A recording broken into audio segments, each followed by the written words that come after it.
Mm. I thought it was like do.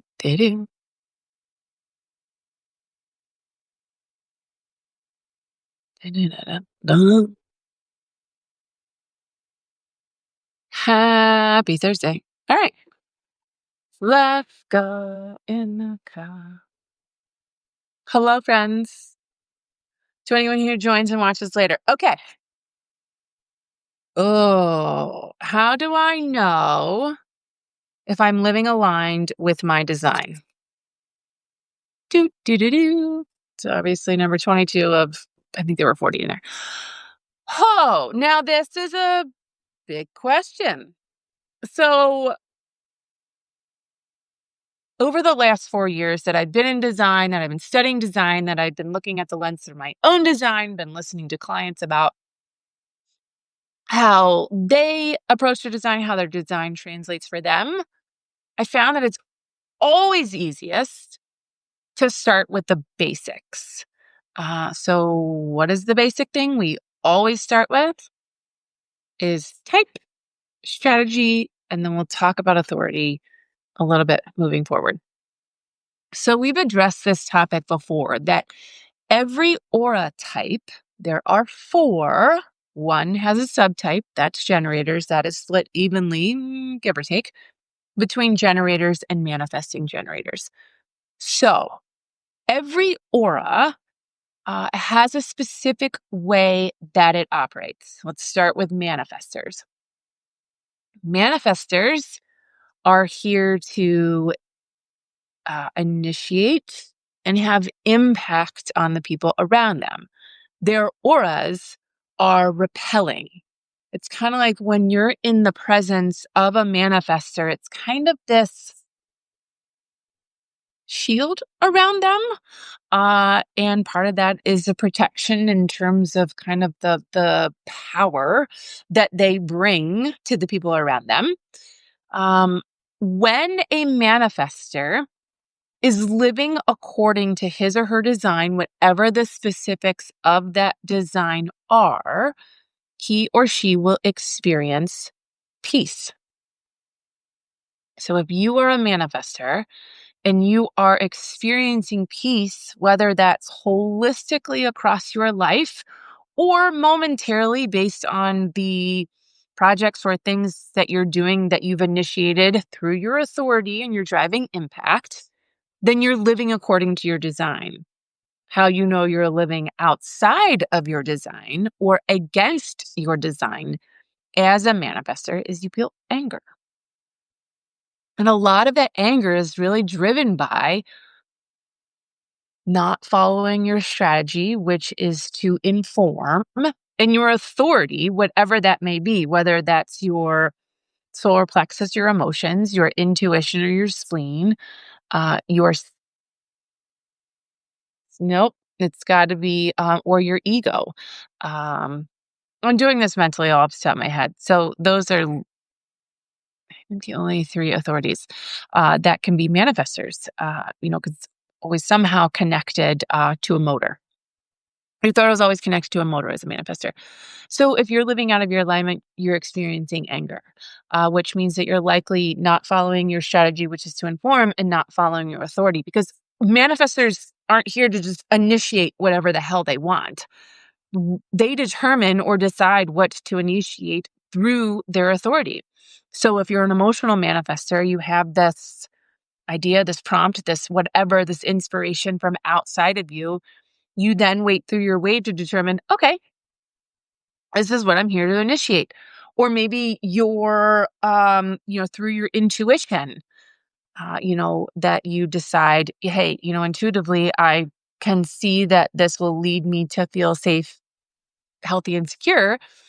Or your ego, right? You hear your willpower when you're discussing with other people. Oh, yeah, this is for me. This is what I can commit to in order to initiate and drive impact. So, very short recap. As a manifester, you know you're living in alignment when you experience peace. You know when you're living out of alignment when you experience anger. All right, so moving on to generators. So, always inclusive of pure generators and manifesting generators, even if I don't specifically use the word manifesting generator. We've talked about this before too. A generator's aura is open and enveloping. And I've said before that generators, their aura will walk into a room before they do, but to be fair, that applies to everybody. The thing about generator auras, though, is it kind of like collects people. Because it's open and enveloping, it's bringing people into that life force energy. That's why they're so susceptible, or I'll include myself in that, because I certainly am, to conditioning. Because it's like, oh, hey, when generators and manifesting generators are living in alignment, they experience satisfaction. Any generator, manifesting generator out there knows exactly what this feels like. It is this deep sense of just like, I'm where I'm supposed to be. I'm doing what I'm supposed to be doing. Um, Again, but it's all about their authority, right? They are here. I'm sorry, their strategy and their authority. They are here to respond. I'll include myself again, are here to respond. The thing about generator and manifesting generators is that because we've been conditioned to be manifestors, we believe, oh, we have a thought in our head, or oh, that's an inspiration. Oh, we see that. Oh, let's go run after that. Da, da, da, da. Everything has to be filtered through our strategy and our authority. One, is it a response? And I may catch some slack for this. A generator or manifesting generator is not here to necessarily internally respond to something that's going on inside of them, whether it's an idea, whether it's kind of this like, ooh, I think I can go do that. We are here to respond to things outside of us. Now, there's a little nuance to that for those generators whose intuition is connected to their sacral in some way. Oftentimes we can respond to an intuitive hit, though oftentimes that intuitive hit is coming as a response to something outside of us. So there's a little bit of nuance in there, but we're not necessarily really here to respond to the own questions we ask in our own heads and respond with ourselves. How a generator and manifesting generator knows they are out of alignment with their energy. They feel a shit ton of frustration. And anybody who has been around a generator or manifesting generator knows when they are out of alignment. It is just this frustration that radiates from us. Just this deep, soulful ache of, God, I hate what I'm doing. Or, Lord, I wish I wouldn't have said yes to this. Or, good God, I feel stuck in whatever I am doing, and I've got to get out of this. Now, the thing about generators and manifesting generators is that we're here to hit plateaus. We are here to hit this kind of like, oh, okay, well, what I said yes to initially, well, that energy has run out. I need something else to respond to. I need that oomph. I need that push. I need that whatever to determine what is it that my energy is here to be used for next. A generator's aura is here to be surprised. We're not necessarily here to know, oh, I want to do that. What's happening is that when we have something from the outside and our energy on the inside is like, whoop, yeah, I want to do that. It leans in or it pulls you forward. Or no, I sure don't. The let me pull back. Let me not have any part of this. That is what tells us that is our kind of like moment. But you also have to think about your authority. So if you are an emotional generator or manifesting generator, that initial yes isn't necessarily your truth. There is no truth on the now for you if you are an emotionally defined person, regardless of your type or strategy. And so there's a mechanism that says, wait a minute, wait a hot second. And then from there, your sacral, if you're not emotionally defined, will be your authority, and it'll be your energy telling you, yep, you have energy available for this, or nope, run, or say no, or take a pause, or take a hot beat to determine if it's truly correct for you. But as a generator, manifesting generator, you will know you're out of alignment when you feel that surge, that blanket, that weighted vest of frustration. It's like, God, I don't want to do this anymore. Moving on to projectors. According to their auras, projectors are penetrating, right? They have this natural ability to just see inside of someone else's aura. It goes like directly to their G center, directly to their monopole. And when a projector is correct, they can look inside that other person and be like, "Oh yeah, absolutely. They're moving forward. Their energy is being utilized efficiently." Or, "Oh no, it's not." The thing about projectors is that projectors learn about themselves through the other. Projectors are here for the other. They find success, their aura type signatures to know that they are in alignment, that success is when they are supporting, guiding, and managing or helping to manage the energy of the other around them. When a projector is living out of alignment, they feel bitterness and resentment. Oftentimes, that comes from the lack of invitations or potentially the lack of recognition and or attention for their gifts and their strengths. That's where the bitterness comes from, that maybe they're not necessarily waiting long enough for the right invitations, or they're accepting I'll say wrong, incorrect invitations. Projectors are not here to accept every invitation that is extended to them. And that is kind of the fear that projectors live with. That kind of underlying auric fear is, will I ever be recognized? Will I ever be invited? Yeah, 100%. Because it's almost as if when you are most still, when you are most silent, when you are not trying to reach the attention of other people, people get really curious. They can feel you kind of in their aura, kind of like, someone's just kind of digging around or walking around, looking around in here. And that's oftentimes when other aura types will be maybe skeptical of other of projectors. It's kind of like, well, what's going on? Why are you in, or who's in my space, or why do I feel as if someone's in my space? Now, the easiest type for projectors to get into are generators and manifesting generators. Again, think about kind of how those two auras would work in tandem with one another. You've got your generator and your manifesting generator with an open and enveloping aura. You've got your projector with this penetrating aura. And it's kind of like, oh yeah, it's kind of a lock and key that kind of fit together.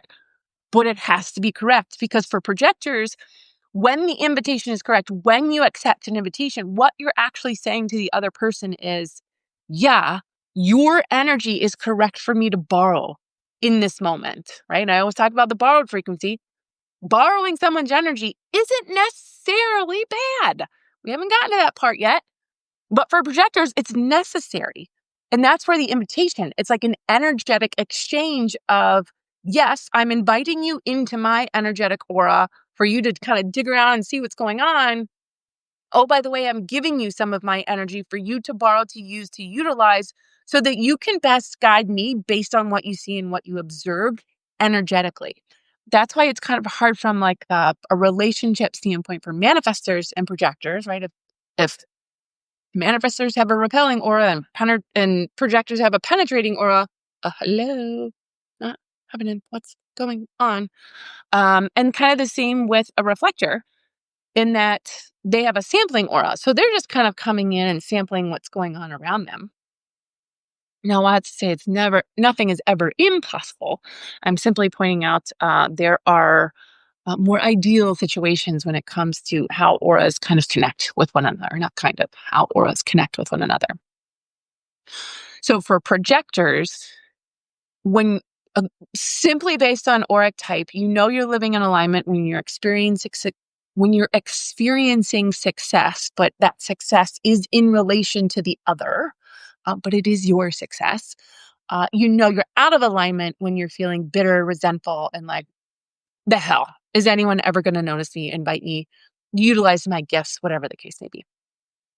And then last, but certainly not least, are reflectors. So from an auric standpoint, they've actually have, a lot of people maybe misconstrue how a reflector aura type works. Like their auras are actually kind of the strongest of any of the four.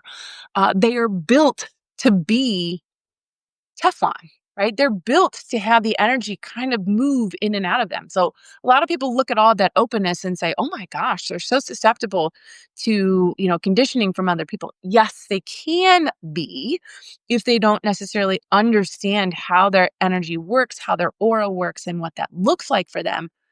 But it really is built tougher than any of the others because they are here to sample, because they are the ones who are canaries in the coal mines. They're the ones who are here to be among the larger population and say, oh, yeah, that person can wake up, or oh, yeah, that person can wake up, or oh, yeah, this environment is working really well, or oh, my, this environment is a total shit show.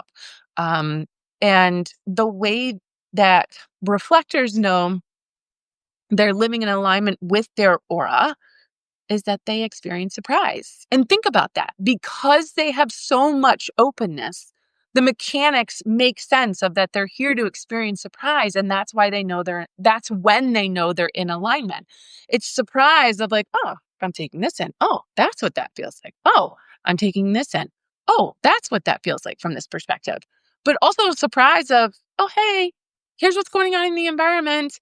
And if people are open enough to a reflector's power, to their insight, to their intelligence, they can offer a ton of insight, right? They're the ones who are here to tell us that our baby is ugly, not to hurt our feelings, but to say, it's not going to work that way for you. Or there may be a better way for this environment to work.